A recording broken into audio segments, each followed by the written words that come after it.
Então, bom dia, bem-vindo à Introdução à Economia, aula 4. Hoje temos uma matéria importante, Economia Internacional. E, além disso, hoje, lá pelo final da aula, lá pelas 9 horas, os monitores vão passar aqui e vão explicar sobre o controle. Hoje nós vamos entregar o controle para vocês, o controle número 1, e eles vão explicar como é que vai ser, como é que faz, como é que entrega, datas de entrega e etc. Então, tenho certeza de estar aqui lá pelas 9, 9h05 por aí. Além disso, antes de começar, a questão da apostila, eu não tenho resposta na apostila. Vamos ver com os monitores quando eles passarem aqui, a gente pergunta, eles devem ter mais informação. Mas tem sobre o livro do Monkey. Eu consegui acessar o livro do Monkey na biblioteca, deixa eu só mostrar como é que é. Caso alguém não tenha conseguido fazer isso ainda. Então,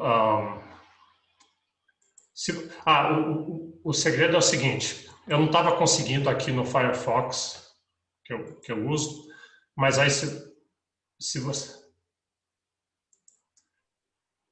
Peraí, deixa eu compartilhar a tela aqui. Se você vier no Chrome da Google, aí eu consegui. Então, deixa eu tentar fazer aqui para ver como é que é. Para quem tiver interesse, eu quero mostrar o livro como ele é parecido com o que a gente está fazendo, portanto, é parecido com a apostila. Põe aqui BCE, Biblioteca Central da Universidade de Brasília. Tira essas janelas iniciais aqui. Vai aqui na pesquisa, na barra de pesquisa integrada, e põe aqui Monkey.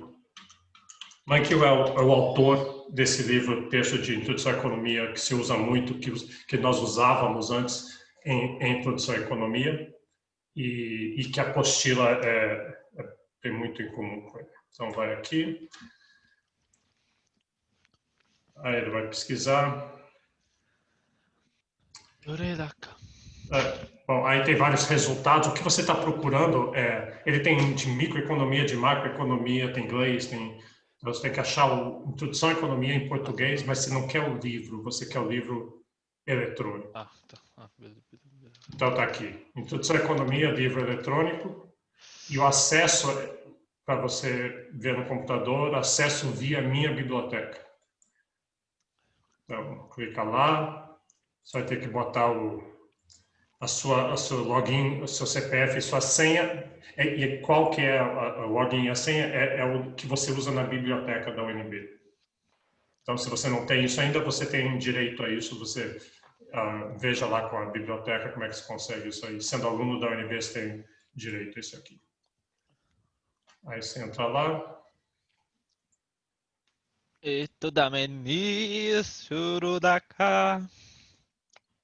Tem alguém cantando aí.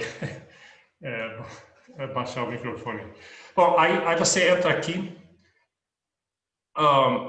E aqui tá, então, o livro. Eu achei meio chato de usar aqui. Eu não consegui reduzir, fica meio grande, mas tá aqui. Então, tem o livro está aqui. Deixa eu tirar essa barra aqui. Aí você pode... Vamos ver o sumário aqui, para vocês verem a matéria que a gente está vendo agora. Às vezes demora um pouquinho para carregar. Agradecimentos, essas coisas.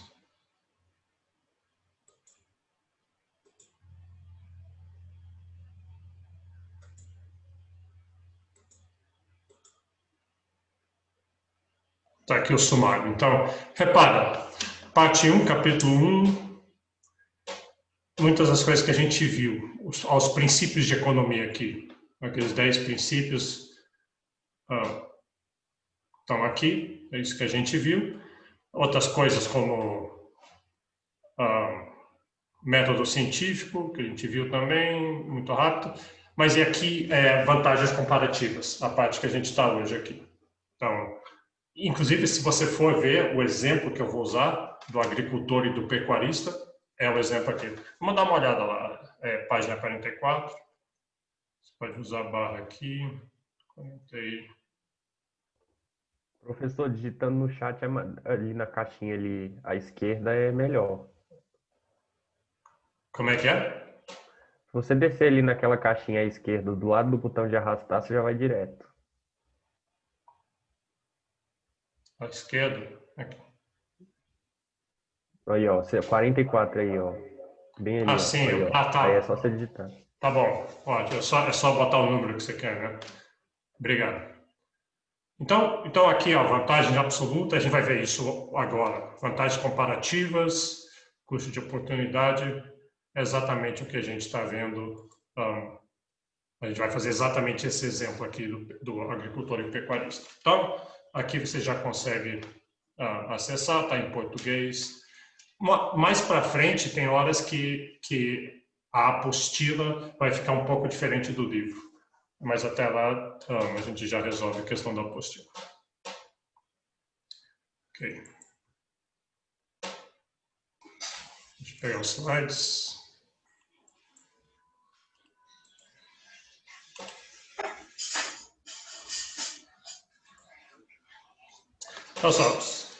Então vamos em frente. Só lembrando da aula passada, a gente viu a ideia de ganhos de troca, por que as pessoas podem querer se especializar em produção. Isso é Adam Smith, tá? Em 1776 ele já tinha vislumbrado o poder que tem em especialização e trocas. Repara como a economia é até meio paradoxal. O mais que as pessoas se especializarem em produção, o mais que você vai poder diversificar o seu consumo. É paradoxal, né? Porque uma sociedade em que todo mundo faz o contrário, diversifica a sua produção. Você produz sua própria roupa, você cria galinhas, você planta as suas batatas, você produz um monte de coisas diferentes, você é autossuficiente, você vai consumir muito poucas coisas. Você vai comer galinha com batata, né? Numa economia em que as pessoas se especializam, você se especializa em produzir algumas poucas coisas e ao se especializar, você vai alocar melhor recursos, você vai produzir melhor, vai ter economias de escala, economias de escopo, economias de rede, você vai ficar muito mais eficiente e depois você vai produzir muito mais daquilo que você produz e você vai trocar com os outros, aí você vai consumir uma diversidade maior de coisas. E pare um pouquinho para pensar a diversidade de coisas que você consome. Mesmo se você for uma pessoa normal, que nem eu, no sentido, ou pelo menos no sentido de renda, assim, professor universitário, tenho um salário bom, funcionário público, etc., mas não sou um milionário, a maioria de vocês provavelmente não são milionários, no entanto, eu consumo uma diversidade imensa de coisas. Se eu pensar, hoje por café da manhã, acho que eu devo ter comido umas 10 coisas diferentes, comi ameixas, e comi banana, e comi um cereal, e comi ovo, e tinha café, e tudo isso, e eu não produzi nada disso. Então, é uma bonança muito grande e vem disso, vem de especialização e trocas. E isso que a gente viu na aula passada é mostrando a economia por trás. Da onde vem esses ganhos de eficiência? Então, nesse exemplo que a gente viu do alfa e do beta produzindo cadeiras e mesas, cada um se especializa naquilo que ele tem vantagem comparativa, ou seja, menor custo de oportunidade, e trocam entre si e geram esses ganhos de eficiência. O que a gente vai ver hoje é basicamente isso, só que nós vamos aplicar a comércio internacional. Então, vamos lá. Comércio internacional, vou fazer um preâmbulo aqui sobre comércio internacional. O controle de leitura vai ser sobre esse material aqui agora. Vai ser em cima disso que nós vamos ver nessa próxima hora. Então, primeira coisa, o que quer dizer comércio internacional? Quer dizer países trocando. O Brasil produz café, o Brasil produz soja, o Brasil produz sapatos, produz aviões, produz diversos serviços e a gente consome essas coisas aqui, mas a gente também exporta essas coisas para outros países e nós compramos coisas que outros países produzem. Tem outros países, a gente importa gasolina de outros países, importa computadores, importa máquinas, importa comida, Então, tem muita troca no mundo. E o que esse gráfico está mostrando aqui, eu peguei lá no Economist, mas qualquer outra fonte mostraria a mesma coisa, é que cresceu muito a quantidade de trocas. A linha azul é essa troca do PIB mundial, qual que é a porcentagem que está sendo trocada entre países. Então, vem crescendo da década de 60 de 10% para hoje em dia mais do que dobrou para 25%. Então, o mundo ficou mais integrado, mais globalizado, e isso é uma coisa boa. Assim, quando eu falei globalizado, alguns de vocês acendeu uma luz vermelha. Globalização é ruim, globalização é malvado. Não, globalização é uma coisa boa. É livre comércio de bens, de capital, de ideias e de pessoas com interação dessas coisas. É aquela lógica que eu falei, quando países se especializam em alguns bens e trocam com outros, todos os países podem consumir mais. E o que a gente quer fazer hoje é olhar um pouquinho a economia, de como é que funciona essa mágica. Eu falo mágica, assim, de brincadeira, porque eu já vejo justamente que não é uma mágica. Parece mágica, mas não é. É justamente a economia. Então, e a linha azul, a linha vermelha, é o preço dos bens sendo comercializados. Então, teve uma época ali, a partir de 2000, 2010 especialmente, do ano 2000, que subiu o preço dos bens comercializados. Isso foi muito bom para o Brasil naquela época, a gente é um grande exportador de alimentos. Mas o ponto tem muito mais troca acontecendo. Por quê? Um jeito de pensar isso assim é que não deveria ter, porque tem muito conspirando contra. Tem muito conspirando. Trocas internacionais são coisas complicadas. Para começar, tem distância. Poxa, você produzir café aqui para vender lá na China, você produzir brinquedos e eletrônicos na China, vender no Brasil, para você produzir aviões aqui para vender no Canadá, é longe, é distante, tem custo de transporte, isso devia ser uma barreira. E além disso, tem moedas diferentes, tem problema você tem que compatibilizar moedas, as trocas, e todos os arcabouços legal, tem leis brasileiras e leis chinesas, e trocas naturalmente vão ter pendengas, vão ter conflitos que precisam ser arbitrados. Isso é natural, sempre vai acontecer. E como é que você faz? Então, o Brasil vendeu soja para outro dia o Brasil vendeu frango, né, carne de frango para a China, e chegando lá, as pessoas que compraram falaram, mas tem Covid no frango brasileiro.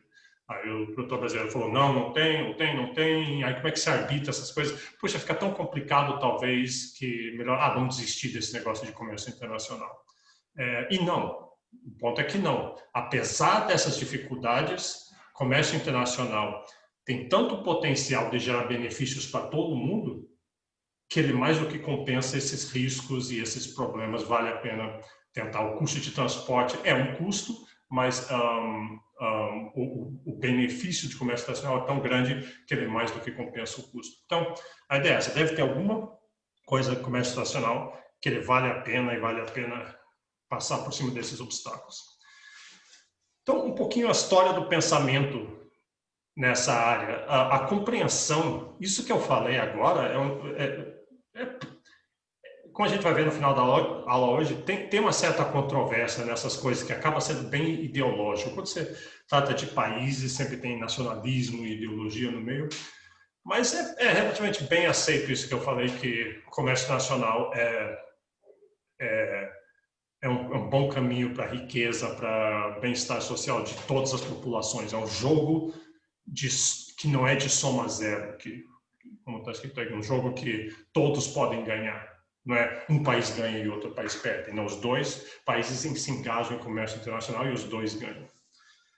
Mas isso não foi sempre compreendido. Lá no século XVI, século XVII, XVIII, e mesmo século XIX, e mesmo em alguns lugares hoje, ou em algumas pessoas, tem alguns partidos políticos, não tem essa visão. Eles têm uma visão alternativa, seria o mercantilismo. Dominava nessa época, eu botei aí 1500 a 1800, no slide eu botei um ponto de interrogação, É porque a partir de 1800, mais ou menos, começa a vir essa ideia mais liberal de entender comércio internacional do ponto de vista de liberalismo, que há ganhos em deixar que os próprios mercados decidam a alocação dos recursos.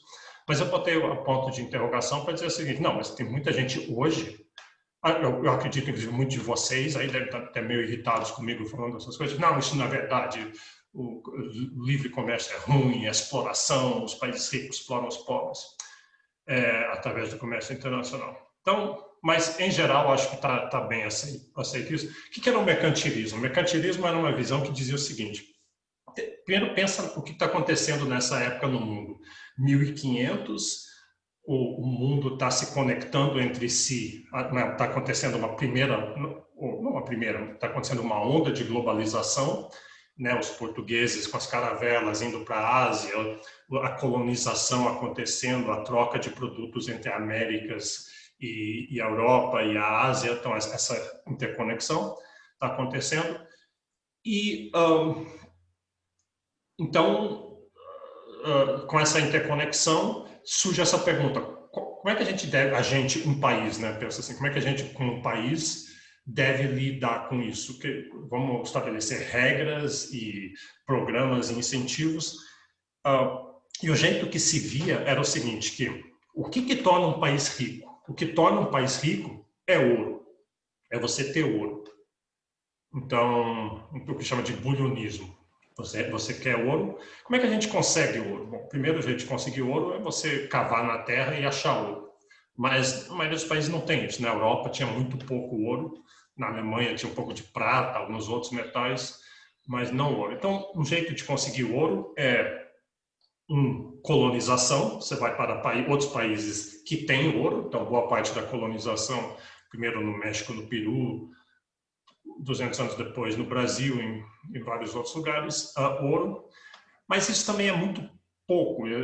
Acessar ouro através dessa forma é difícil. Mas um outro jeito de conseguir é você produzir produto, produzir alguma coisa e trocar por ouro. Então, se você não tem ouro no seu país, na sua colônia, você produz algum produto, você produz fumo, você produz açúcar, você produz outros produtos, e aí você troca por ouro.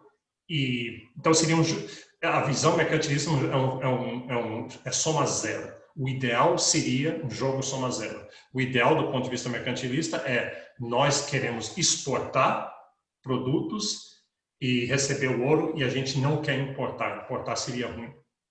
Exportar seria bom, importar seria ruim. Então é jogo soma zero. Se você exporta, você ganhou do outro país. Se você importa, você está perdendo. Repara que isso é o contrário do que eu falei hoje antes. Eu falei que especialização e trocas é bom para todo mundo. Todo mundo ganha. A economia em geral fica mais eficiente e todo mundo consome mais. Mas o mercantilismo não via desse jeito. Um dos nomes centrais do mercantilismo era o Colbert, Jean-Baptiste Colbert, e ele tinha toda essa ideologia e escrevia, tem várias coisas escritas. E se você tem um seriado que passou na Netflix, você pode assistir na Netflix, que é Versailles, é um novelão, um histórico desses, mas tem o personagem Colbert lá, o rei Luís lá tem o conselheiro econômico dele é o Colbert, e o Colbert fica recomendando esse tipo de coisa. Nós temos que exportar para os outros países, ter colônias e conseguir ouro, e assim que a gente vai enriquecer. A reação ao mercantilismo vem com Adam Smith, que em 1776 ele escreveu esse livro que está aí no slide, que eu já tinha mostrado antes, que é uma investigação na natureza e causa das riquezas das nações.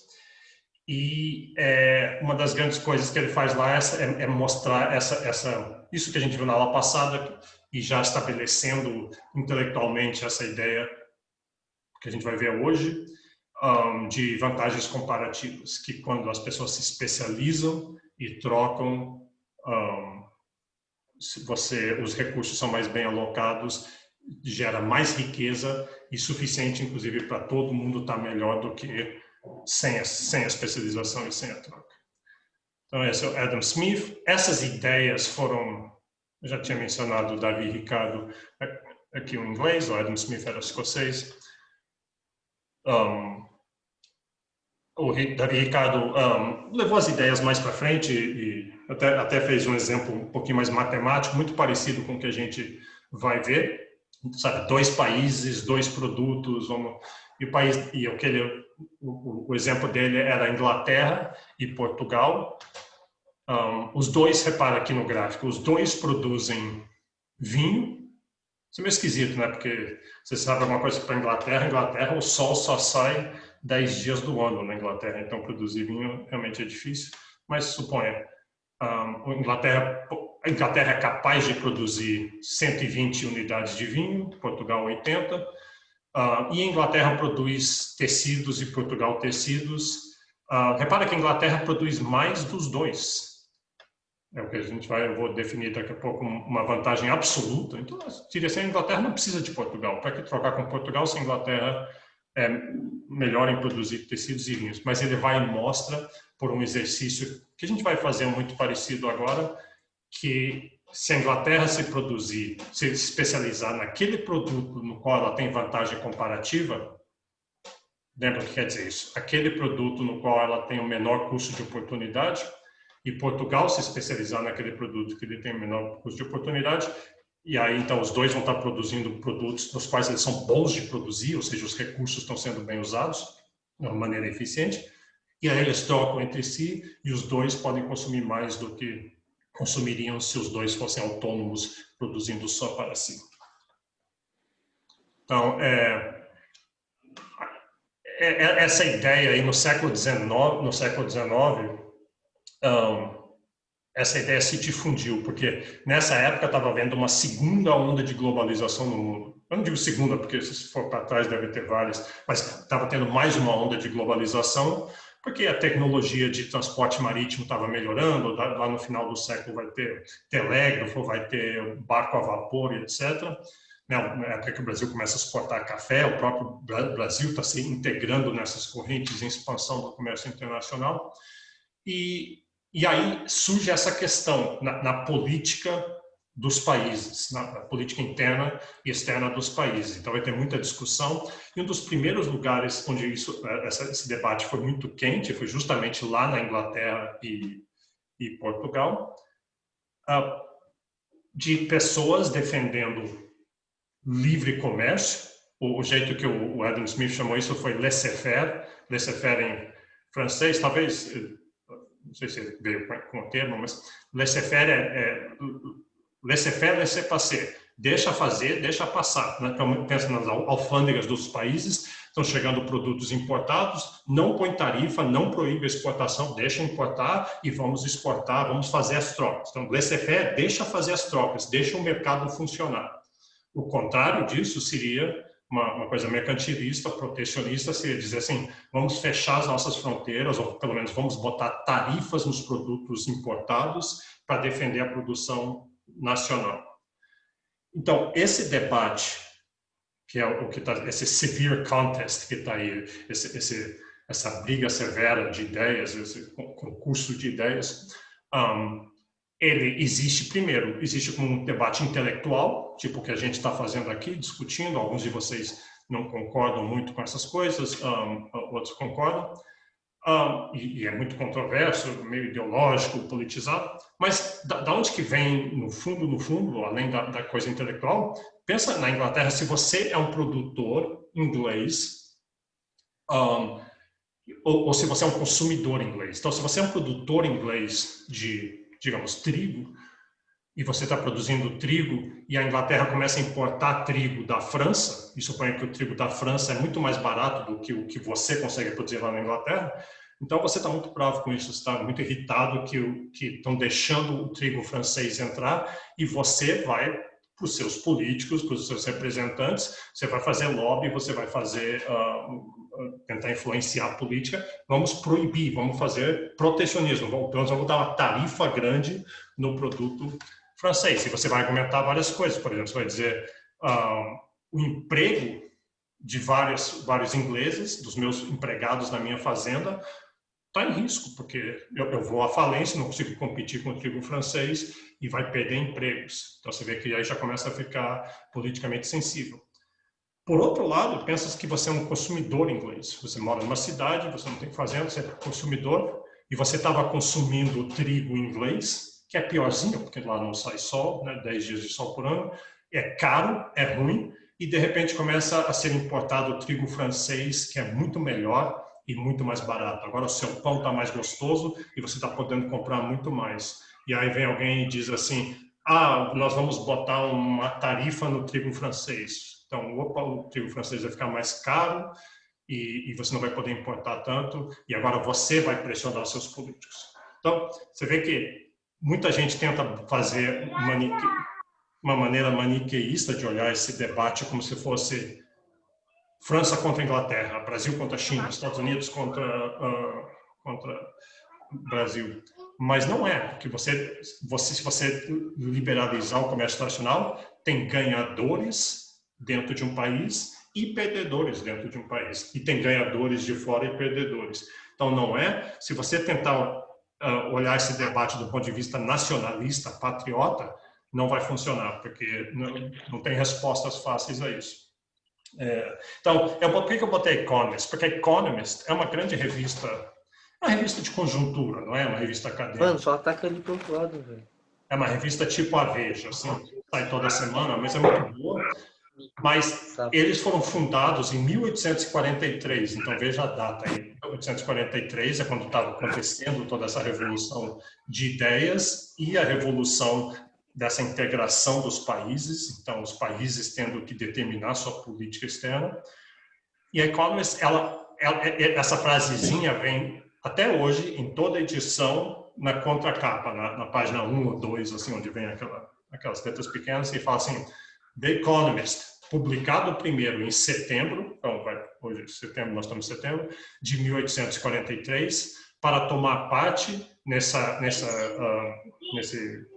embate de ideias entre a inteligência, que quer marchar para frente, ou seja, a ideia de liberalismo no comércio externo, essa que é a inteligência que eles estão dizendo, uma ignorância tímida e sem valor que quer obstruir o nosso progresso.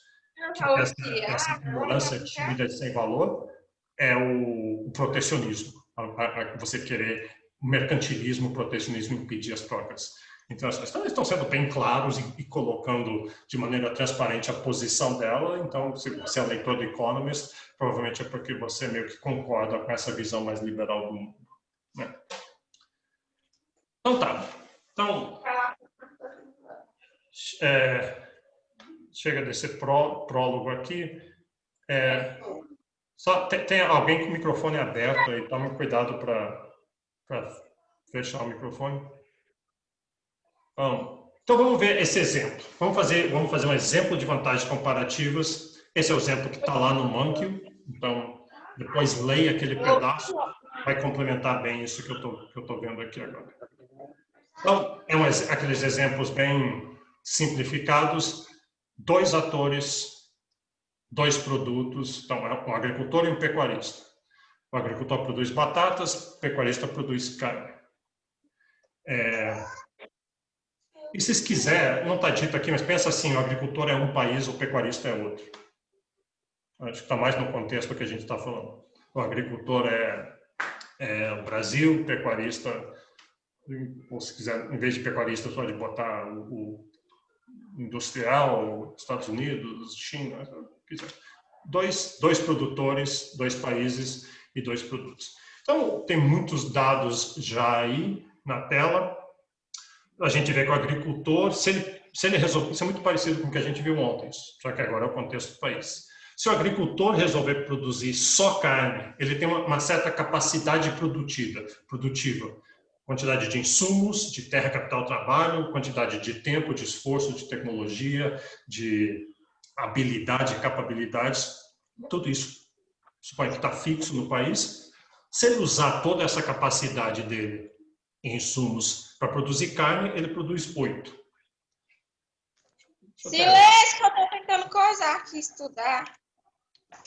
Por favor, fecha o microfone aí. Deixa eu... usar essa canetinha aqui. Tá. Então, o agricultor ele pode produzir 8, ou se ele resolver produzir só batatas, ele produz 32. Tá? E o outro país, repara, ele também tem uma certa quantidade de habilidade, insumos, tempo, esforço, e se ele resolver produzir batatas, ele produz 48, ou se produzir carne, ele produz 24.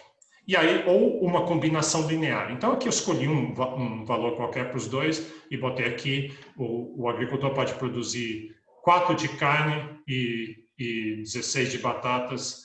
Fica até ruim chamar de agricultor e pecuarista, porque o agricultor também produz carne e o pecuarista também produz batatas. Então, pense mais como se fosse 2 países. Né? E o pecuarista pode produzir qualquer combinação, qualquer ponto na linha. Ele pode produzir 12 de carne, por exemplo, e 24 de batatas, ou alguma outra combinação aqui.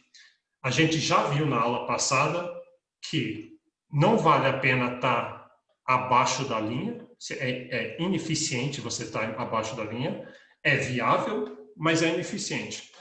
E, então, a gente já pode esperar que em algum lugar na linha ele vai querer estar, e ele gostaria de estar em algum lugar aqui em cima, assim, porque aqui ele está produzindo muita carne e muitas batatas. Só que ele não consegue, com os insumos que ele tem, com a capacidade que ele tem limitações físicas e biológicas e cognitivas, não dá para chegar lá. Então, isso aqui é inviável.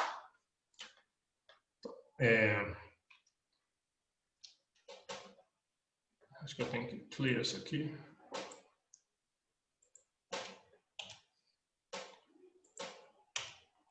Tá. Então, deixa eu mencionar agora. Tem essa distinção muito importante entre vantagem absoluta e vantagem comparativa. Então, a vantagem absoluta é a sua capacidade de produzir mais de determinado bem do que outro país. Então, você tem mais insumos, mais capacidades, então você consegue produzir mais do que eles. Então, tem alguns países, o Brasil, por exemplo, tem uma capacidade absoluta em produzir café e açúcar e carne de gado, de galinha. A gente tem terra, a gente tem água, a gente tem mão de obra, então nós temos a capacidade de fazer isso. Vantagem relativa ou vantagem comparativa, você não vai olhar a sua capacidade de produzir o bem, mas você vai olhar o custo de oportunidade de produzir aquele bem. Então, quando você produz batatas, está usando insumos, capacidades, terra, trabalho, tempo, que você não pode usar para produzir carne. Então, você tem um custo de oportunidade. Você vai ter que abrir mão de produzir alguma coisa, nesse caso, carne, para produzir batatas. E a gente viu isso na aula passada. A gente viu como é que calcula o custo de oportunidade. E a vantagem comparativa vem de olhar o custo de oportunidade. E a gente vai fazer isso de novo nesse exemplo. Mas só vamos olhar isso aqui, eu já volto lá para o slide mais anterior. Vamos olhar aqui. Quem é que tem vantagem absoluta em produzir carne? Bom, o pecuarista consegue produzir, se ele puser todas as capacidades dele para produzir carne, ele produz 24. Enquanto que o agricultor produz só 8. Então, o pecuarista tem vantagem absoluta em produzir carne. E quem tem vantagem absoluta em produzir batata? É o pecuarista também. Então, nesse caso aqui, repare, o pecuarista produz 48, o agricultor 32, o pecuarista ele tem ou mais insumos, ou mais tecnologia, ou mais capacidade, mais tempo, então ele consegue produzir mais. Ele tem vantagens absolutas. A princípio, pela intuição, você diria, puxa, então o pecuarista não precisa do agricultor. Ele já é melhor em produzir carne, ele já é melhor em produzir batatas, então ele vai produzir as carnes e batatas que ele precisa e não tem razão nenhuma de trocar com o agricultor. Para que conseguir carne ou batata do agricultor que produz menos que ele, tem um custo maior do que ele? Aqui eu vou mudar um pouquinho. E se eu fizer isso aqui, olha o que mudou. Nesse exemplo agora, o pecuarista produz, ele não é tão bom em produzir batatas. É a mesma coisa aí que em carne, ele produz 24, mas se ele produzir batata, só 28. Então, agora, o pecuarista tem não tem vantagem absoluta em batatas. Quem tem vantagem absoluta em batatas é o agricultor. Então, só para mostrar que não é sempre o caso que um tem vantagem absoluta nos dois bens.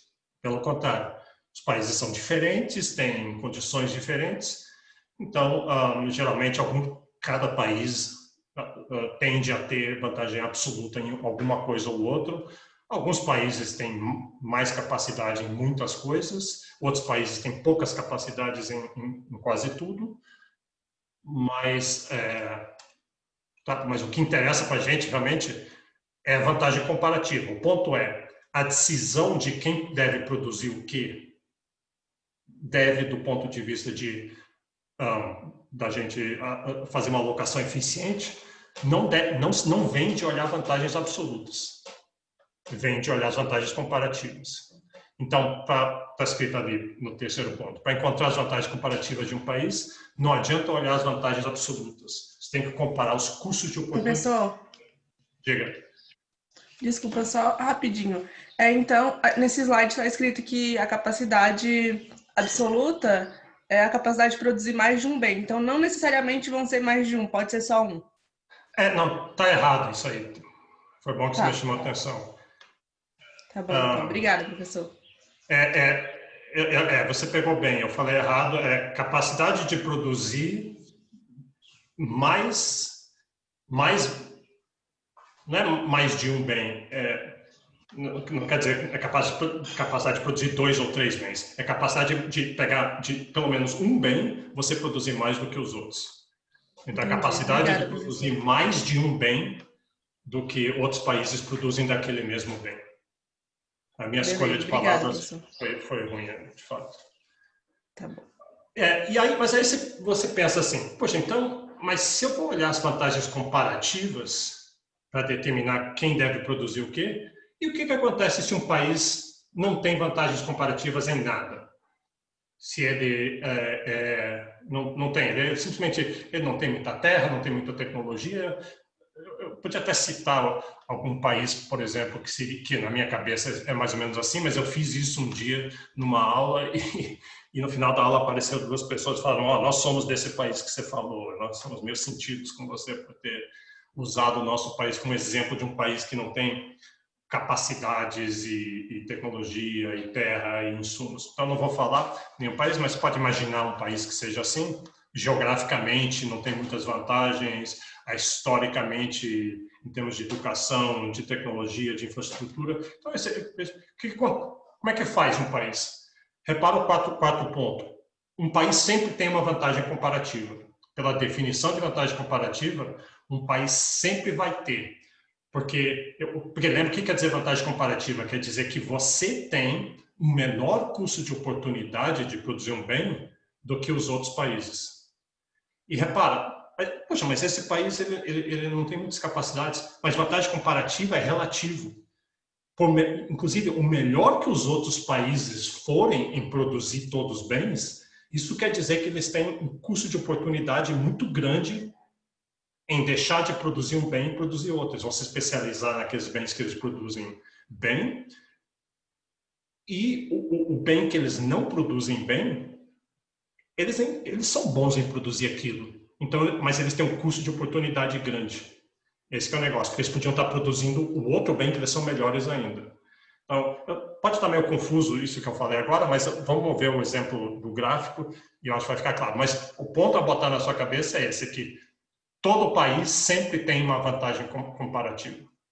O exemplo que eu dei do Tiger Woods e do filho do vizinho. Repara, o filho do vizinho, ele não é um esportista, não é um atleta mundial, e ele também não é um bom cortador de grama.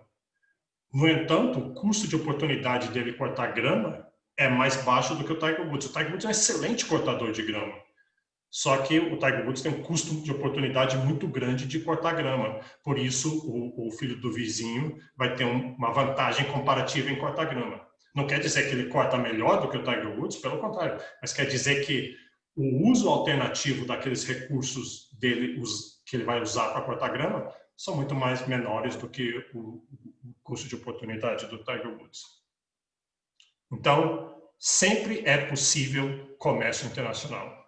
Até o país com menos possibilidades pode se engajar e pode ganhar de comércio internacional. Esse que eu acho que é o ponto importante. Porque muita gente sempre fala assim, quando esse debate fica ideológico, e no final vamos falar um pouquinho mais sobre isso, mas assim, eu não quero que o Brasil faça comércio internacional, vamos se fechar, a gente não precisa do outro mundo, os Estados Unidos exploram a gente, a China explora a gente, o mundo inteiro explora a gente, vamos se fechar porque a gente não tem vantagens comparativas em nada, e ponto, isso não é verdade. Todo país sempre pode ganhar de entrar no comércio internacional. Sempre tem alguma coisa que ele produzindo aquilo ali, ele pode conseguir mais das outras coisas que ele precisa do que se ele mesmo produzisse aquela coisa, em vez de produzir o bem inicial para trocar por aquela coisa. Então vamos lá. Então, vamos determinar, o primeiro passo é, vamos determinar, nesse nosso exemplo, quem é que tem vantagens comparativas em cada bem. Eu acabei de falar que alguém sempre tem, então vai ter que surgir que o agricultor tem uma vantagem comparativa e o pecuarista também. Para fazer isso, a gente já viu na aula passada como é que faz, um exemplo muito parecido com esse aqui. Vamos calcular os custos de oportunidade em termos dos outros bens, né? Em vez de calcular em reais, aqui vamos calcular em termos do outro bem. Então, deixa eu botar a barra aqui de novo. Então, vamos começar com o agricultor. O jeito que qual que é o custo de oportunidade de produzir carne? Então, o jeito que eu faço isso, se é o custo de oportunidade de produzir carne, vamos começar com batatas. Ele está produzindo só batatas. Digamos, ele está aqui nesse ponto aqui, ele está produzindo 32 batatas, 0 carne. E agora ele resolve produzir algumas carnes. E eu podia pegar qualquer ponto aqui, eu podia pegar 16, mas eu vou pegar esse outro ponto aqui e vou dizer, ele vai abrir mão de produzir 32 e vai ganhar 8 carnes. Então, em vez desse ponto, se ele vier para esse aqui, ele vai perder 32 batatas, esse é o custo de oportunidade, e ele vai ganhar 8 carnes, ou seja, o custo de oportunidade dele é 4 batatas. Cada unidade de carne que ele produz, ele vai ter que deixar de produzir 4 de batatas. Então, esse é o custo de oportunidade. E calcule agora o custo de oportunidade de produzir batatas. Então, é a mesma coisa, eu vou partir aqui do 8, ele vai deixar, o custo é carne que ele vai ter que deixar de produzir para produzir batata, ele vai deixar de produzir 8 e vai ganhar 32 batatas, então é 8 sobre 32, é sempre o inverso aqui, 4, 1/4, e faz o mesmo cálculo aqui para o pecuarista. Mesma coisa, custo de oportunidade de produzir carne, começa com ele produzindo só batatas, ou deixa eu usar esse aqui para um exemplo que você pode pegar qualquer ponto na linha, como é uma linha linear, tanto faz. É a inclinação da curva que a gente está calculando. Então, começa aqui, ele está com 24, aí ele vai deixar de produzir 24 e vai ganhar 12. Então, 24 sobre 12 é 2. Então, esse é o custo de oportunidade. 48 sobre 24 é 2. E o custo de oportunidade de produzir batatas é meio. É o inverso. Você pode calcular. Então, tirar isso daqui. Então, agora nós temos os custos de oportunidade. O passo 2 é determinar quem é que tem o menor custo de oportunidade em cada um dos bens. E, bom, a gente pode ver aqui quem é que tem o menor custo de oportunidade de produzir carne. O agricultor são 4 batatas, o pecuarista são 2 batatas. Então, o pecuarista tem o menor custo de oportunidade em produzir carne. E quem é que tem o menor custo de oportunidade de produzir batatas? É 1/4 versus meio. 1/4 é menor do que meio. Então, o agricultor tem menor custo de oportunidade em produzir batatas. Então, o que a teoria das vantagens recomendaria é que o agricultor se especialize em batatas e o pecuarista se especialize em carne. Aí o agricultor vai ter um monte de batatas, mas, puxa, domingo ele vai querer um pouco de carne. e o pecuarista vai ter um monte de carne, mas não seria bom ter algumas batatas para comer com aquilo. Então, o que eles fazem? Eles trocam. Eles podem trocar e vai valer a pena essa troca para eles. Como a gente viu na aula passada, vai haver uma certa quantidade de batatas por carne que os dois vão estar melhores. Os dois vão estar dispostos a trocar aquela batata e aquela carne. Então, vamos ver esse exemplo. Esse exemplo que está no livro, lá no livro do Monk, põe até um diálogozinho assim, o pecuarista propõe ao agricultor, em vez de botar o diálogo aqui, eu botei só a essência dele.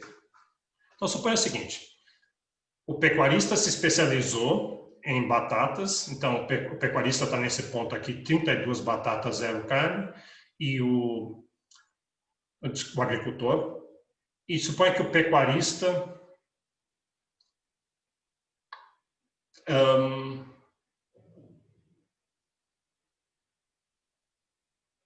só me lembrar se ele começa.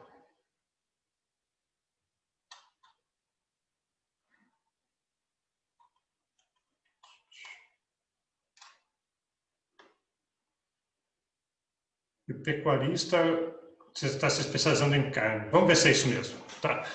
A gente vê. Então, eu botei em negrito aqui as propostas. Então, a proposta... não, vamos começar do zero. Né? Eles não estão se especializando, eles estão pensando no que vão produzir, e aqui está a proposta.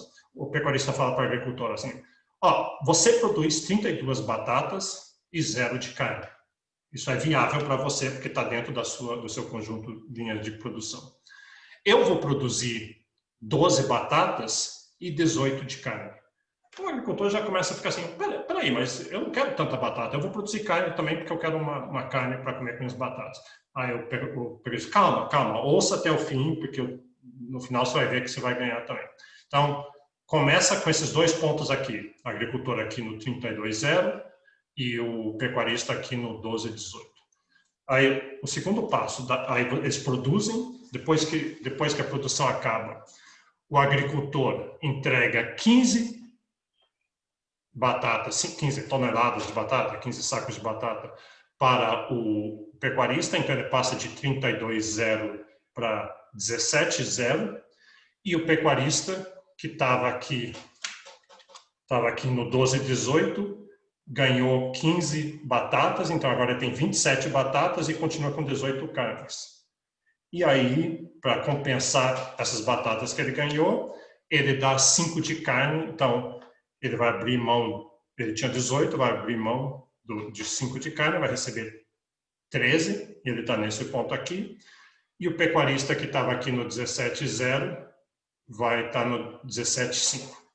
Então, eles estão nesse ponto aqui e nesse ponto aqui. Agora, olha bem isso aqui. Olha o que aconteceu. Diante dos nossos olhos, eles estão aquém da curva de possibilidade de produção deles.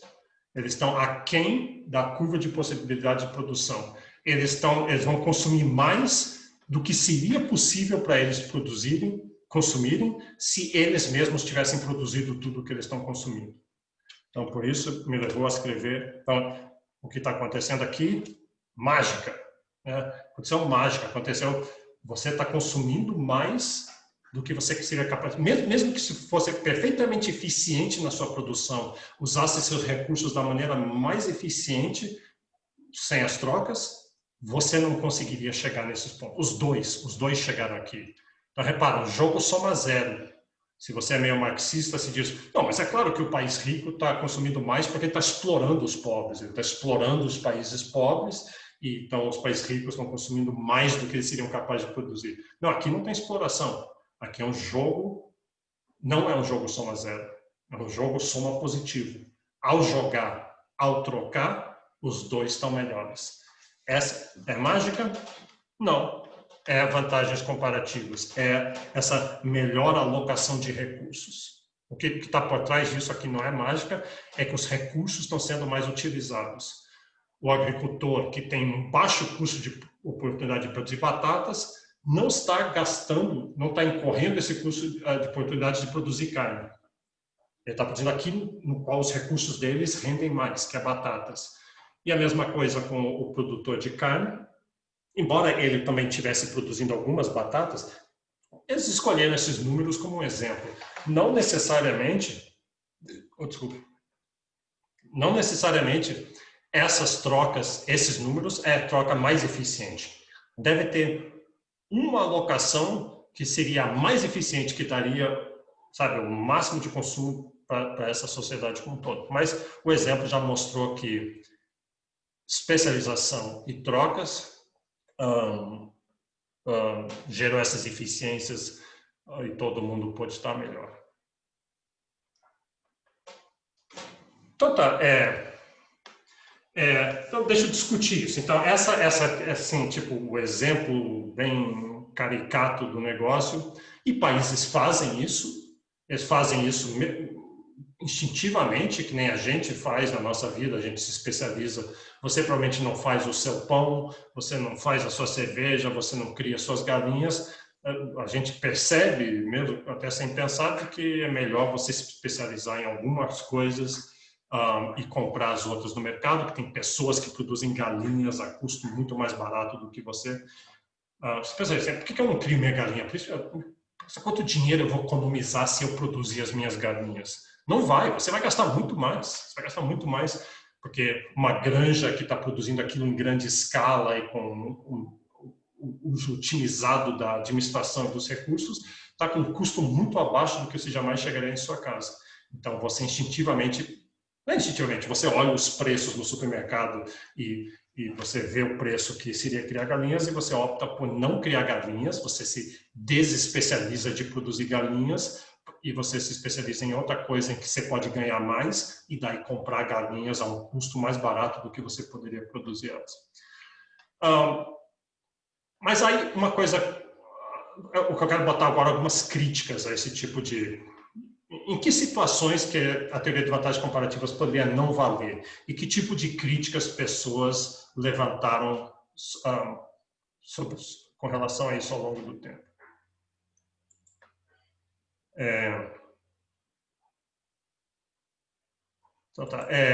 Então, uma coisa que você tem que pensar, de onde vêm as vantagens comparativas? Então, outro jeito de falar isso é por que algum país tem baixo custo de oportunidade de produzir algum produto? Então, vem de muitos lugares, vem dos insumos, o país tem terras muito boas, tem um clima muito bom, tem uma coisa histórica, a cultura do país é propícia, aquele conhecimento já está ali no país. Então, tem toda uma coisa de histórica que determina. Do jeito que a gente está falando aqui agora, a gente está tomando como dado. Um país tem umas vantagens comparativas, porque coisas aconteceram no passado, geografia, e história e cultura aconteceram no passado, e a gente tem esse conjunto de vantagens comparativas. Mas um outro jeito de olhar isso, e o Brasil fez muito isso no século XX, a América Latina fez, e outros países fizeram, disse assim, mas será que eu não consigo melhorar minhas vantagens comparativas?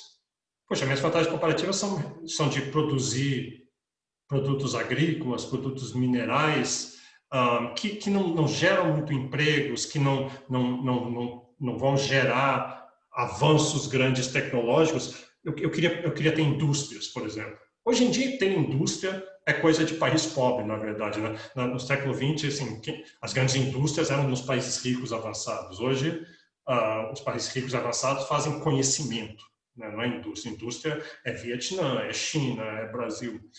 Mas naquela época, a gente, puxa, as minhas vantagens comparativas não vão, eu vou me especializar em produtos agrícolas e eu nunca vou industrializar, e a industrialização é onde está o futuro. Então, a verdade é que as vantagens comparativas podem mudar ao longo do tempo, e podem mudar por si só, ou podem mudar por política do governo. Então, aí entra o papel de fazer um protecionismo. E o Brasil fez muito, o Brasil se industrializou à base de muito protecionismo. Ou seja, de chegar e dizer, nós vamos abrir mão das vantagens comparativas, nós sabemos os ganhos que há por trás disso, mas a gente quer expandir a nossa fronteira de possibilidade de produção. Aquela linha a gente quer empurrar ela para fora, para depois poder fazer trocas melhores. Então, o protecionismo envolve substituição de importações, política na década de 50, 60, 70, e que está aí até hoje em vários setores. Ela é difícil de erradicar uma vez que você deixa ela entrar, por razões que a gente vai falar daqui a pouco. Então, não é que protecionismo é bom ou é ruim, é do mesmo jeito que um remédio, protecionismo é como se fosse um remédio para resolver um problema, né? Um remédio não é intrinsecamente bom ou ruim, o remédio pode ser próprio ou não próprio para aquele mal, ou ele pode ser a dose, como você vai tomar pode ser certo ou errado. Então, existem exemplos de países que fizeram protecionismo e funcionou muito bem. A gente vai ver isso mais lá no final da disciplina também. Mas, por exemplo, a Alemanha, no começo do século XIX, por 1820, a Alemanha era um país atrasado. Os Estados Unidos, a Inglaterra tinha passado a Revolução Industrial, estava avançada, a Holanda tinha feito isso, os Estados Unidos estava passando uma Revolução Industrial e a Alemanha era um país atrasado. Aí a Alemanha embarcou num programa de protecionismo, de proteção à indústria infante. Essa ideia, vamos proteger a nossa indústria não consegue competir com a indústria inglesa, com a holandesa, com a americana, então via troca, via mercado, a gente não vai conseguir industrializar. Vamos fazer um protecionismo durante um certo tempo, só para a nossa indústria poder se tornar competitiva. Daí a gente tira o protecionismo, daqui a 10 anos, 20 anos, por exemplo, e aí a nossa indústria vai conseguir competir com a dos outros, e essa própria competição é que traz a disciplina para ela continuar a inovar e reduzir os custos e se tornar eficiente. Lá, isso funcionou muito bem.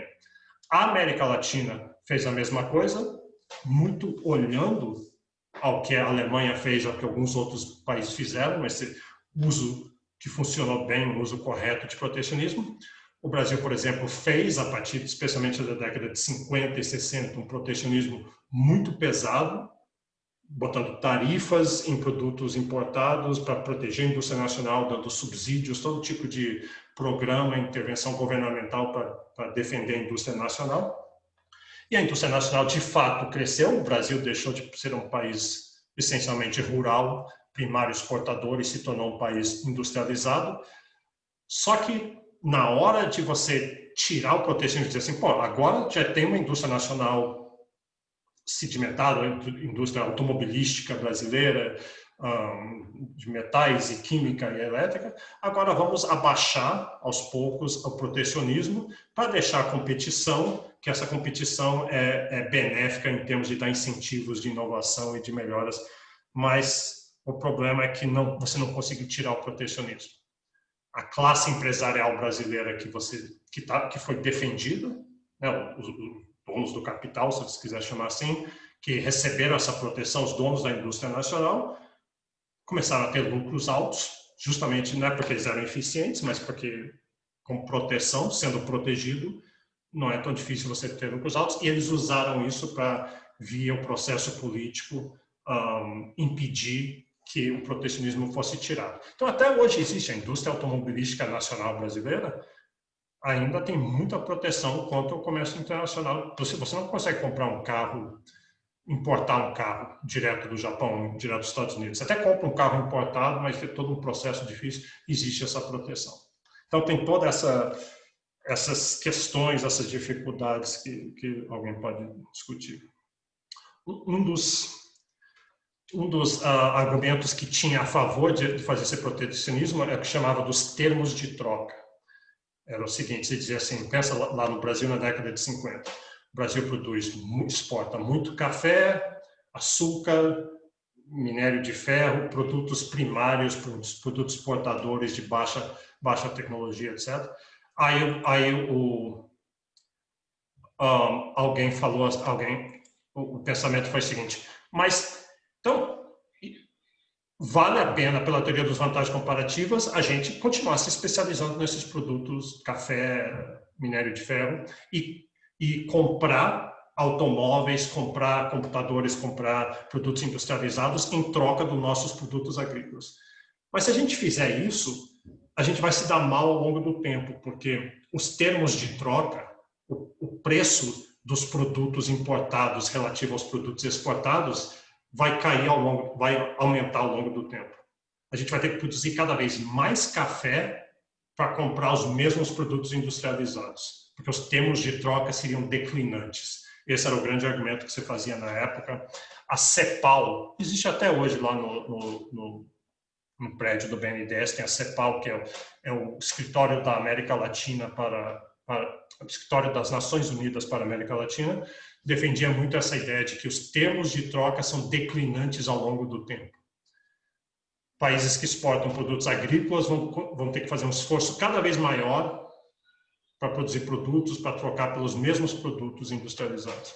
Acaba que isso não foi verdade, não é verdade, tem muitos períodos, por exemplo, o período naquele gráfico que apareceu no começo da aula hoje, de 2000, 2001, 2002 até 2010, que o preço dos produtos agrícolas subiu muito mais do que os produtos industrializados. Os preços dos produtos industrializados estavam caindo em termos reais e os produtos, o Brasil se beneficiou tremendamente durante esses 10 anos disso. O preço da soja subiu, o preço do açúcar subiu, o preço da carne de gado, de frango subiu. Então, não necessariamente tem qualquer coisa assim de mágico em produzir produtos industrializados.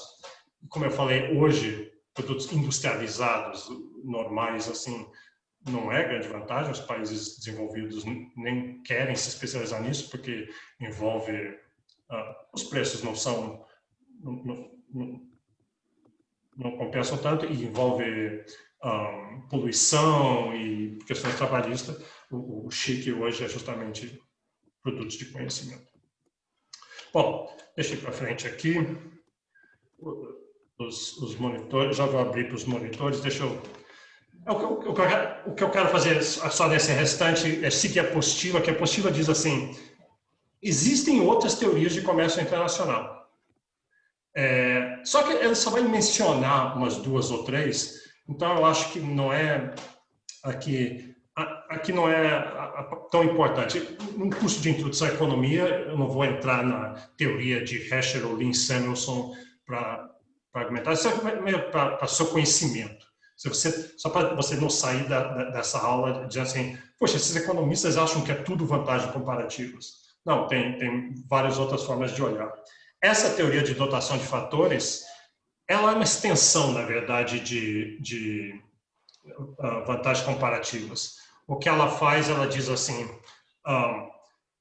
tem países trocando de acordo com suas vantagens comparativas, mas a gente pode ser mais detalhado e olhar quem é que é o dono dos insumos dentro de um país. Um país está produzindo, digamos, soja, o outro país está produzindo computadores, eles estão trocando, mas quem é que ganha mais com vantagens, com as trocas e vantagens comparativas?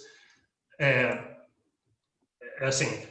o dono para produzir soja, você precisa de trabalho e você precisa de capital, precisa de tratores e precisa de mão de obra. Tratores, terras e mão de obra. Quem é que ganha mais? Um jeito de pensar isso é assim, se de repente há uma demanda maior por soja no mundo, é um insumo escasso que ganha mais. Porque assim, se o Brasil de repente percebe, o mundo quer mais soja, o mundo, por alguma razão, vem um choque assim, o mundo quer mais soja. O mundo está disposto a nos dar mais produtos industrializados, mais soja, em troca da nossa soja. Aí, qual desses donos do insumo, do trabalho, que são os trabalhadores da terra, os donos da terra, ou os donos do capital, dos tratores, das máquinas? É o recurso escasso. O recurso escasso é que vai comandar a maior parte das rendas. Pense por quê. Então, o Brasil percebe que o mundo quer soja, então ele diz assim, vamos produzir mais soja. E aí, o que a gente precisa para produzir mais soja? Bom, precisa de mais trabalho, mais terra e mais capital, mais tratores. Se tem muitos tratores e tem muita terra, mas tem pouco trabalho, os salários vão subir. Naturalmente, ao produzir mais soja, as pessoas vão querer mais tratores, mas tem muitos tratores, então o preço dos tratores não vai subir. Tem muita terra, o preço da terra não vai subir, mas tem poucos trabalhadores. Então, o jeito de atrair mais trabalhadores vai ser aumentar o salário. Então, deixa eu mudar agora. Vamos produzir mais soja, tem muitos trabalhadores, e na vida real tende a ser assim, né? Porque trabalho é mais abundante do que capital. Mas tem pouca terra. ou tem poucos tratores. Então, o preço do capital vai subir, a taxa de juros vai subir ali, ou o preço da terra vai subir. Então, essa é só mostrando que essa teoria você pode olhar não só quanto que os países vão produzir, mas como eles vão produzir também. A teoria vai dizer quais insumos. Porque lembra, eu posso produzir qualquer produto com uma combinação de insumos, de terra, capital e trabalho e tecnologia, e eu vou usar aquela combinação mais rentável para mim, que vai depender dos preços. Se você olhar a vida real, eu botei esse slide só para dizer o seguinte, ó, se vai olhar a vida real, pela teoria das vantagens comparativas, você aprende, suponha que você acreditou em tudo nisso e diz assim, então eu aposto que o mundo, a produção está bem dividida, assim, os Estados Unidos produzem alguns bens, a China outro, o Brasil outros, a Alemanha outros, e eles trocam entre si. Mas quando você vai olhar os dados, e esse gráfico é uma tentativa de fazer isso, não é verdade, a China produz um monte de produtos, mas os Estados Unidos produzem os mesmos produtos. Veja lá, o azul, a China exporta, a barra horizontal em cima, a China exporta um monte de produtos para os Estados Unidos e os Estados Unidos exporta os mesmos produtos, só que produzidos por eles, para a China. É estranho isso. Então, por exemplo, o Brasil exporta feijão e o Brasil importa feijão. O Brasil exporta gasolina e importa gasolina. O Brasil exporta automóveis e importa automóveis. Então, a vida real, isso só para dizer que a vida real é muito mais complexa. É porque, na verdade, esses bens não são exatamente iguais. O petróleo que o Brasil importa é um pouco diferente do que ele exporta. A gente importa algumas marcas de automóveis, exporta outras marcas de automóveis. Mas, mesmo assim, por trás disso, vantagens comparativas estão acontecendo. Eu acho que produtos não são claramente as classes de, pode dizer, automóveis. Automóveis não é um produto. Tem 100 marcas de automóveis, mesmo dentro da marca tem vários modelos. Então, o mundo é muito mais rico e diversificado do que os nossos gráficozinhos de 2 produtos e 2 produtores. Como é que a gente tornaria a teoria das vantagens comparativas mais realista? A gente iria falar sobre tecnologia, como é que a tecnologia varia entre os países. Eu falei sempre dos insumos, da capacidade produtiva, mas tecnologia a gente ia querer saber. Outro é essa ideia de protecionismo. O desenho tem aí protecionismo, está chegando um monte de bens aqui no container. Esse tipo de transporte de bens marítimos em containerização é que reduziu o custo de transporte de uma maneira incrivelmente barato transportar produtos do Brasil para a China ou da China para o Brasil. Então, isso lubrificou o comércio internacional, viabilizou as trocas, de certa forma. Mas protecionismo, e como eu já deixei claro, é uma questão política e nacionalista. Então, eleições e brigas e controvérsias em torno disso. Distância, é o que eu falei agora há pouco da containerização. Esse tipo de transporte em containers começou aqui por volta de 65, e você vê que a partir daqui a quantidade de trocas mundiais cresceu muito, e o que esses números estão mostrando é que os custos de transporte são muito baixos. E isso é surpreendente, você chegar na mesa do almoço de domingo da sua casa e falar assim qual que é os principais custos do Brasil trocar soja com brinquedos chineses? Certamente alguém vai falar o custo de transporte, né?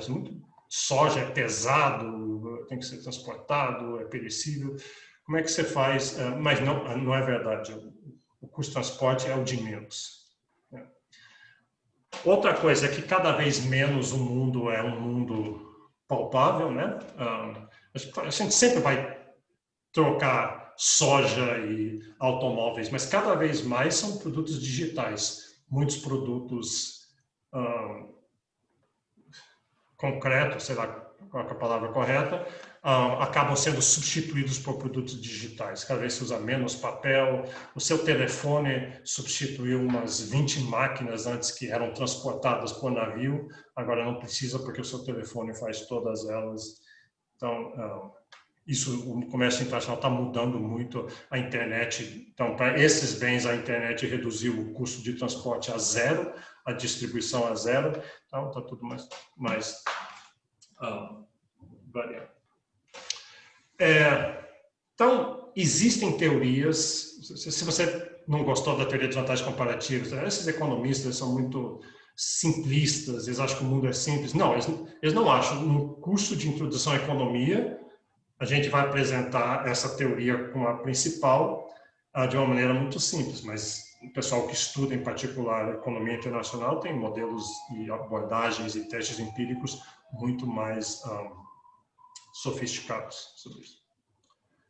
Outra coisa que muda muito, que cada vez menos você pode falar do jeito que eu vinha falando, assim, o Brasil exporta para a China importa dos Estados Unidos, porque você tem essas indústrias que a própria indústria produz parte do bem dela no Brasil, daí manda para o México, que tem uma transformação lá, que manda para a China, que tem uma transformação lá, que depois exporta de volta para o Brasil o produto final.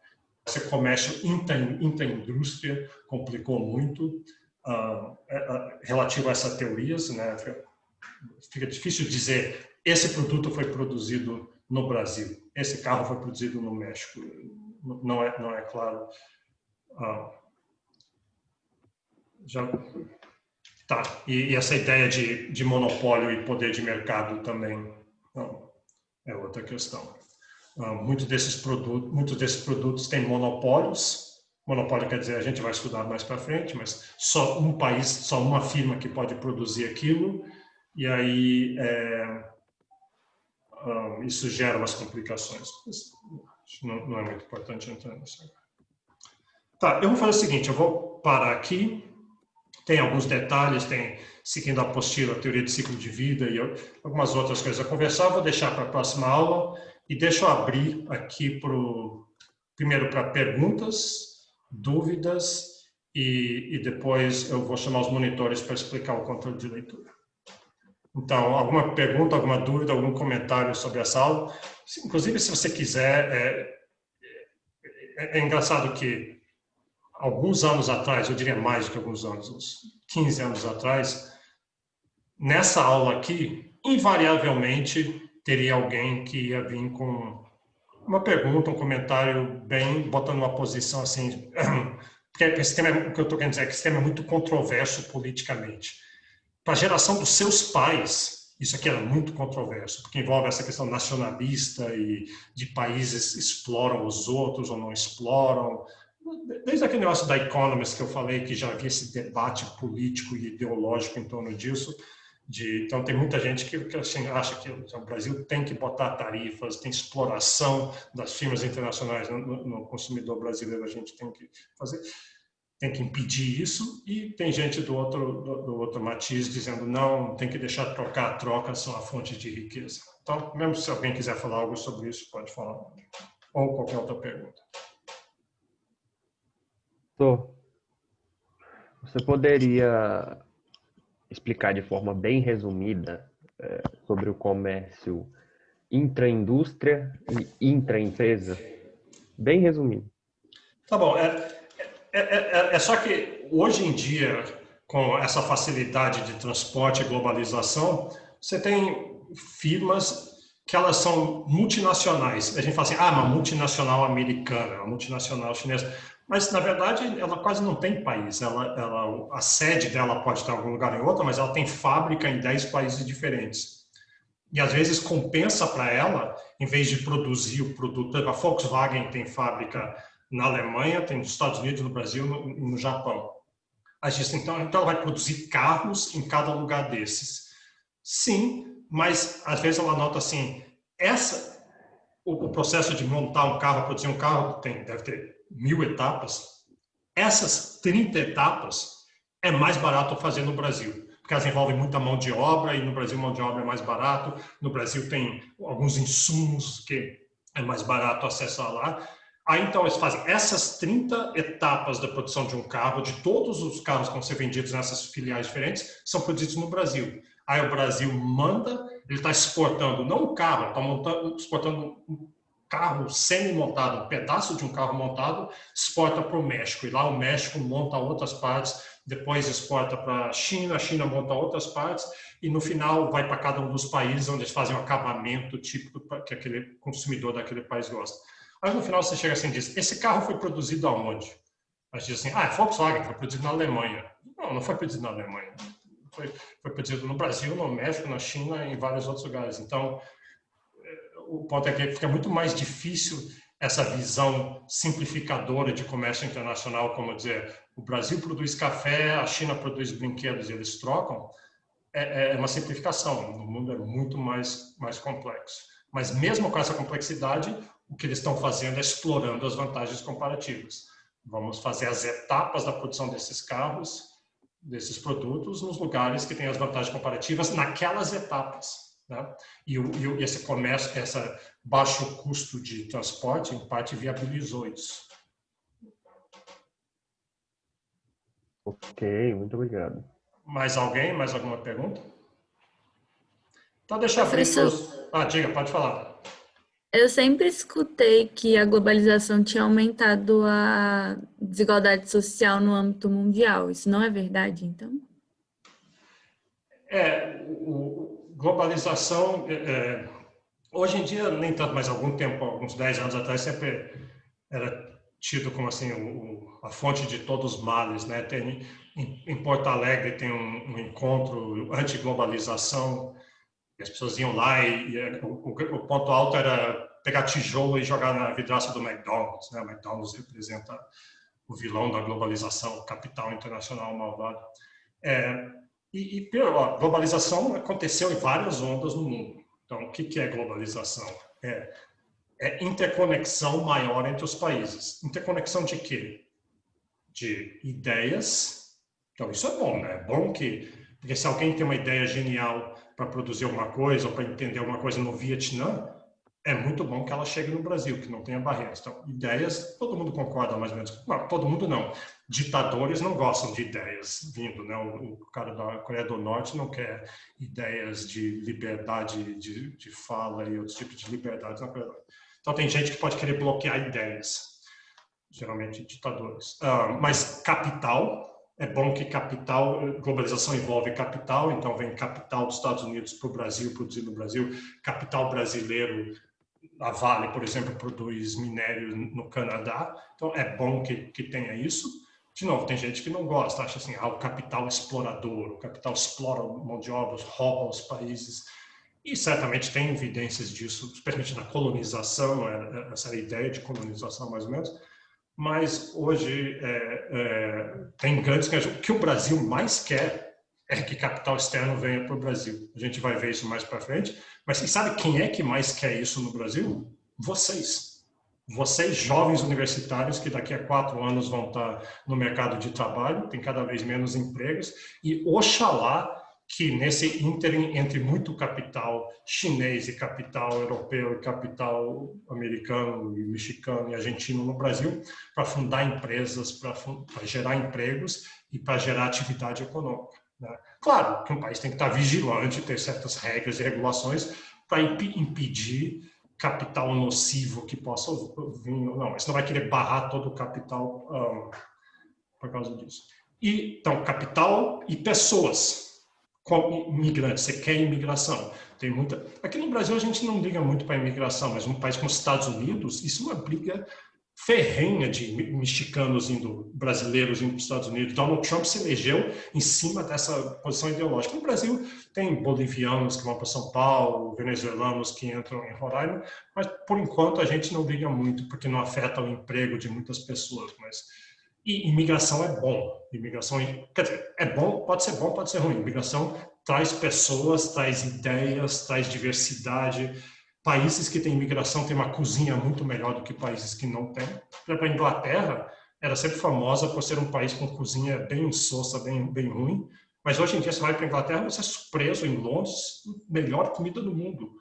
os ingleses aprenderam a cozinhar? Não, é porque a Inglaterra é altamente integrada com migração indiana, paquistanesa, africana, carimbenha e de vários outros tipos.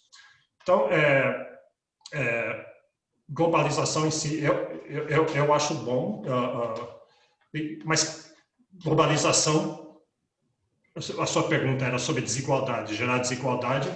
Como qualquer outra coisa, tem ganhadores e tem perdedores de globalização. Então, se você é um empresário ou se você trabalha numa firma brasileira ineficiente, que não consegue competir, e a globalização agora vai facilitar a importação daquele bem que vai competir com você, muitas empresas, com essa competição se tornariam eficientes, que agora eles têm estímulos para se esforçar mais, para adquirir nova tecnologia. Outras não, outras vão à falência. Talvez, e para a sociedade é bom, porque aquela sociedade não quer consumir um produto que é produzido de uma maneira ineficiente, mas para aqueles indivíduos pode ser ruim. Qualquer mudança desse jeito gera perdedores. Então, por exemplo, com a tecnologia na Revolução Industrial, muita gente foi substituído por máquinas, e os luditas, né? Aí eles formaram um movimento e saíram quebrando as máquinas. Né? Nem globalização é ruim, globalização gera desigualdade. Revolução Industrial é ruim, indústrias são ruins, geram desigualdade porque a gente perdeu o nosso emprego. Mas imagine se eles tivessem ganho essa guerra e tivessem conseguido barrar a Revolução Industrial, a gente estava vivendo uma qualidade de vida muito pior. Mais alguém? Mais alguma pergunta? Então, deixa eu chamar os monitores. Guilherme, Bruno, estão aí? Bom dia, professor. Está conseguindo me escutar bem?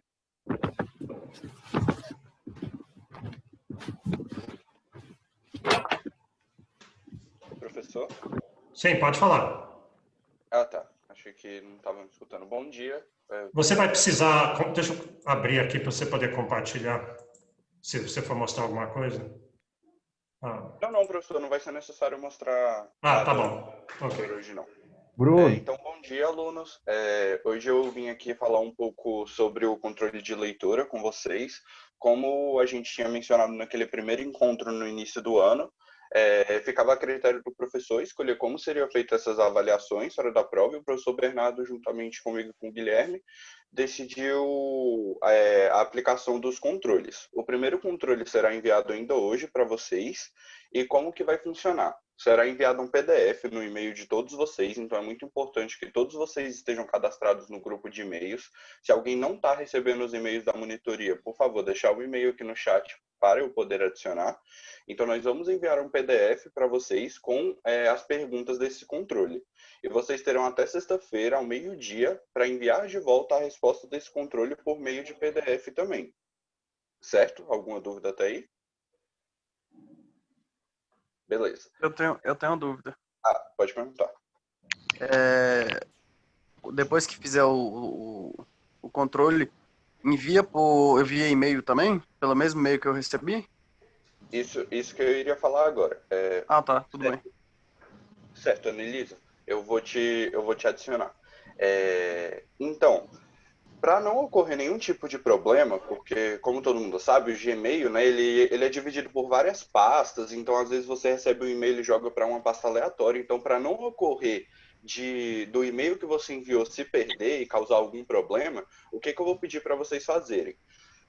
Eu vou enviar o e-mail para vocês, então, com essas perguntas dos controles. E quando vocês forem enviar de volta o PDF para mim por e-mail, eu quero que vocês respondam o e-mail que eu enviei, ao invés de criar um novo. Porque assim o controle fica melhor e fica mais fácil de achar, que não corre risco desse e-mail ir parar em uma pasta aleatória dentro do Gmail.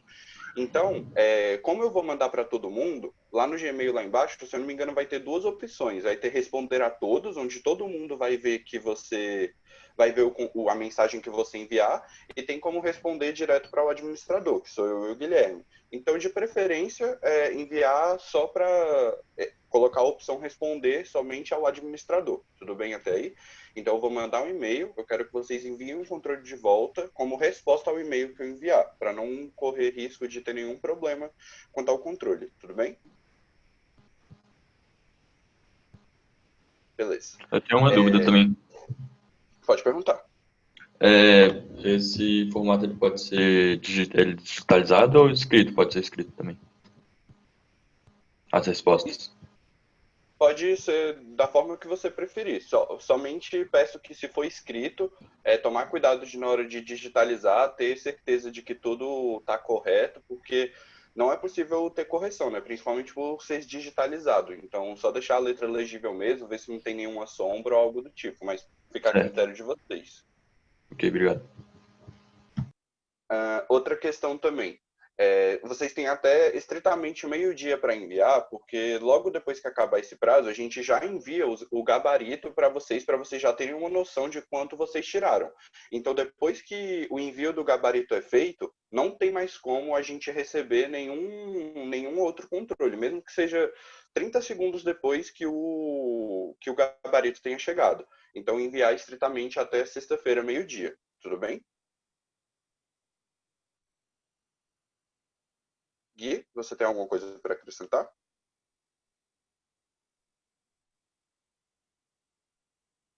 Em relação a esse primeiro controle, ele tem uma questão com o gráfico, então acho que talvez fique mais difícil para vocês fazerem digitalizado no computador mesmo, então acho que o melhor vão ser vocês fazerem escrito mesmo, e aí vocês tiram foto e transformam em PDF, né? Tem vários aplicativos que fazem, acho que vocês já devem estar acostumados com isso, né? Agora no EAD, então acho que por causa do gráfico melhor vai fazer escrito.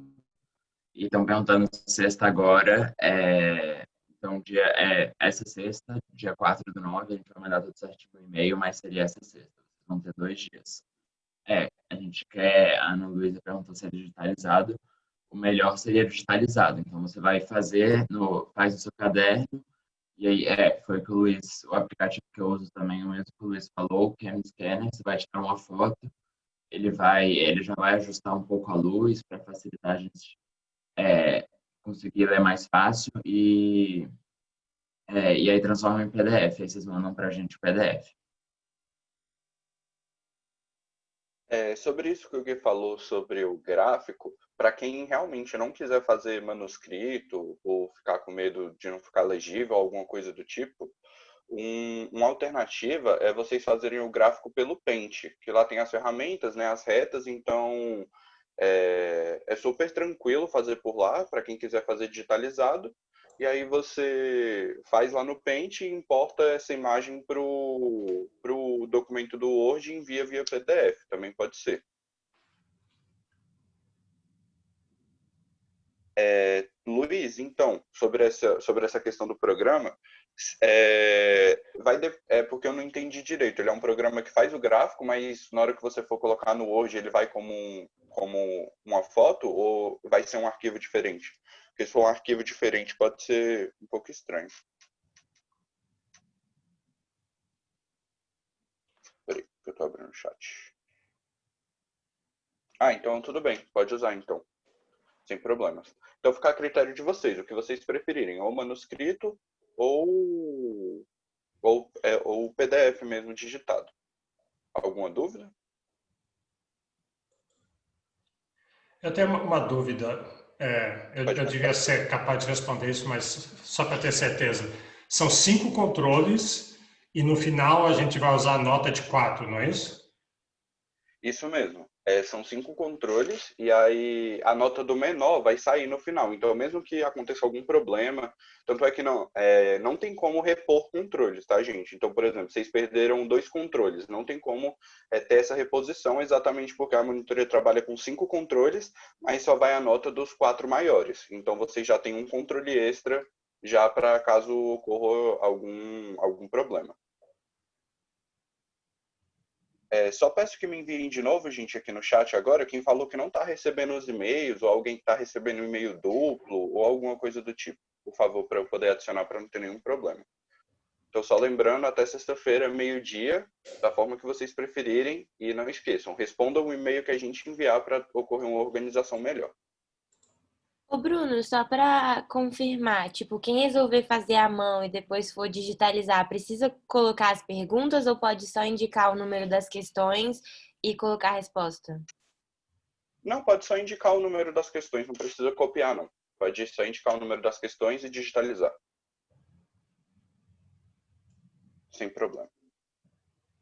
Então é isso? Ninguém mais tem nenhuma dúvida? Eu tenho alguns comentários só. Esse controle tem gráfico e tem talvez alguns números. Outros controles talvez vão ser mais discursivos. Aí surge a questão, assim, até que ponto, quanto que você deve querer fazer de detalhe, né? Essa é uma pergunta discursiva.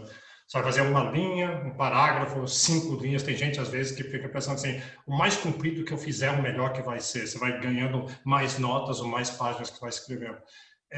E você tem que saber dosar essas coisas. A resposta, pensa em quem está corrigindo aquilo ali. Eles têm 120 coisas para corrigir, aí vem uma resposta de 5 páginas, ou vem uma resposta de uma linha só. E quem está corrigindo está buscando, ele sabe a resposta e está buscando algumas respostas, alguns elementos chaves. Então, quando a resposta é muito clara, o que eu estou querendo dizer é isso, você tem que saber dosar. O comprimento, na verdade, não importa. Importa o conteúdo da resposta está completa, tem a resposta ali no que você escreveu, isso é uma coisa, e 2, está muito claro, está claro. Então, é difícil fazer uma resposta completa se ela está muito curta, é difícil fazer uma resposta clara se ela está muito comprida. Então, você tem que saber dosar exatamente. Então, escrevam, leiam o que você escreveu e se perguntam assim, será que eu respondi completo e respondi de maneira concisa? Concisão é uma coisa importante também, mas não jogue fora a completitude, né? Não deixe nada de importante de fora para conseguir concisão. Tem que dosar as coisas. E só mais um comentário também, um pouquinho da atitude. Eu sei que vocês estão pensando assim, mas peraí, o controle vocês vão dar agora e a gente vai poder entregar só na sexta, vai poder conversar, eu vou poder olhar nos livros, consultar. Sim, não tem jeito. O ideal era fazer como a gente fazia antes, que ia ter uma aula só para isso, com os monitores vigiando que ninguém está colando, ninguém está fazendo nada. Esse não vai dar para fazer desse jeito. Alguns professores, e na prova, nós vamos tentar estabelecer métodos para não poder colar, vai ter um sorteio de perguntas diferentes para cada pessoa. Esse não é o objetivo. O objetivo aqui, vocês vão conversar provavelmente, é até bom, eu acho isso, se for o tipo de conversa certa.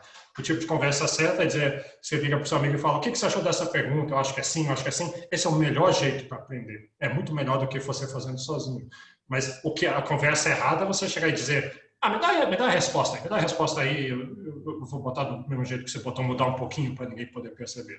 E você não tem muita ideia do que está acontecendo. É isso que você deve querer evitar. Os monitores vão tentar detectar esse tipo de coisa, se ficar totalmente igual. As perguntas com números, às vezes, não vai ter que ser o mesmo número, né? Porque é a resposta. Mas,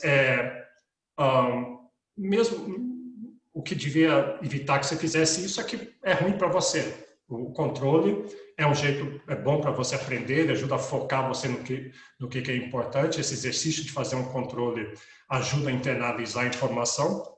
E só para acabar, lembra a atitude do controle, que eu falei isso numa das primeiras aulas.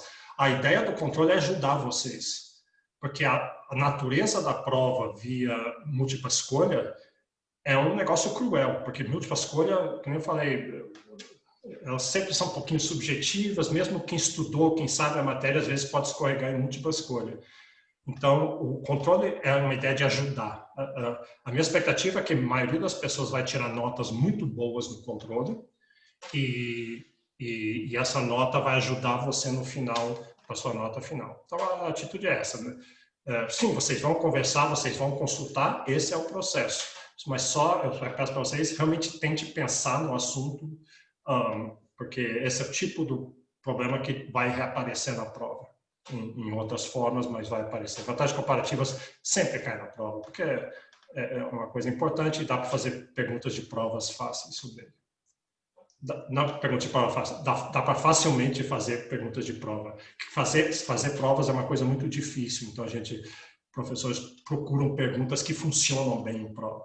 E vantagens comparativas funcionam bem em provas. Então é isso. Eu não tenho mais nada. Se alguém tiver mais alguma pergunta, Guilherme, Bruno, mais algum comentário? Só mais uma coisa, professor. Apareceu a dúvida aqui de novo. Não é para enviar no Aprender 3. É para responder o e-mail que eu vou enviar para vocês. No Aprender 3, nada relacionado a controle vai ser feito pelo Aprender 3, somente a prova, mas isso a gente vai passar para vocês mais para frente. E com relação a essas pessoas que me enviaram os e-mails, chequem também, porque às vezes acontece, porque como é um e-mail enviado para várias pessoas, às vezes o Gmail ele detecta como spam. Então sempre olhem a caixa de spam para ver se não tem nenhum e-mail referente à monitoria lá, e vocês liberarem esses e-mails do spam, marcar que esse e-mail não é spam para vocês continuarem recebendo. De qualquer forma, vou adicionar o e-mail, vou tentar adicionar, né, para ver se as pessoas realmente não estão no grupo, os e-mails que me enviaram, e já eu já envio o controle para vocês, tudo bem? Obrigado pelo espaço, professor. Qualquer dúvida em relação à hora de enviar o controle, ou qualquer coisa do tipo, pode mandar e-mail ou para mim ou para o Guilherme, que a gente responde vocês super tranquilo, tá? Qualquer dúvida que vocês tiverem, a gente está aqui para ajudar vocês. Ok. Então, se não tem mais nada, eu vou encerrar a aula aqui. A Maria Luísa perguntou se vai ser sempre um período de 2 dias para responder o controle. Eu acho que sim, a princípio sim. Acho que até muito 2 dias. Acho que era até melhor para vocês se fossem menos, porque daí se resolve logo. Mas 2 dias me parece razoável. Então, mas se acontecer alguma coisa e a gente achar que precisa mais ou menos, a gente pode mudar. Então tá bom. Então, vou encerrar a aula até segunda-feira para todos.